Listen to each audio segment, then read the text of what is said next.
Hello, I'm Emma Howard and I'm joined by Dr. Jonty Heaversedge, who's an expert on men's health problems. Hello, Jonty. Hi, Emma. Question here from a 19-year-old man. I smoke marijuana, he says, and recently I've noticed some tissue developing underneath my nipples. A friend of mine who's studying medicine, always a bit dangerous to know somebody like that, Absolutely. I think, told him that this is gynecomastia and it's caused by smoking marijuana. So he clearly wants to know from you, is it true and am I at risk? I think his friend's probably right. I think it is likely to be gynecomastia.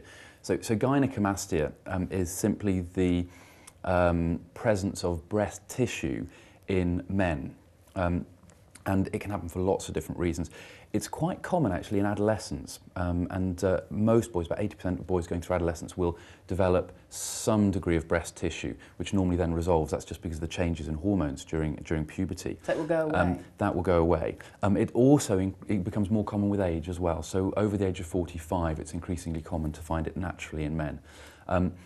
But there are some drugs that can cause it. There are some prescribed drugs that we're aware of as doctors, but also some recreational drugs, and particularly cannabis and particularly anabolic steroids can cause it.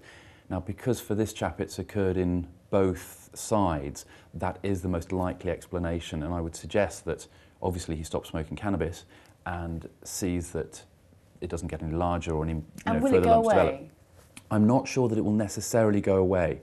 That I'm less able to be kind of concrete about, but it certainly won't get any worse if he stops smoking cannabis. And if it does, then it's something he should go and see his GP about, because obviously men do get breast cancer as well, and that's something that not talked about very often. It's not talked about very often, but I think particularly if the lump is what we call unilateral, is on one side rather than on both sides, really important to get it checked with your GP. It sounds like it's something he should do anyway, and of course men are so reluctant very often.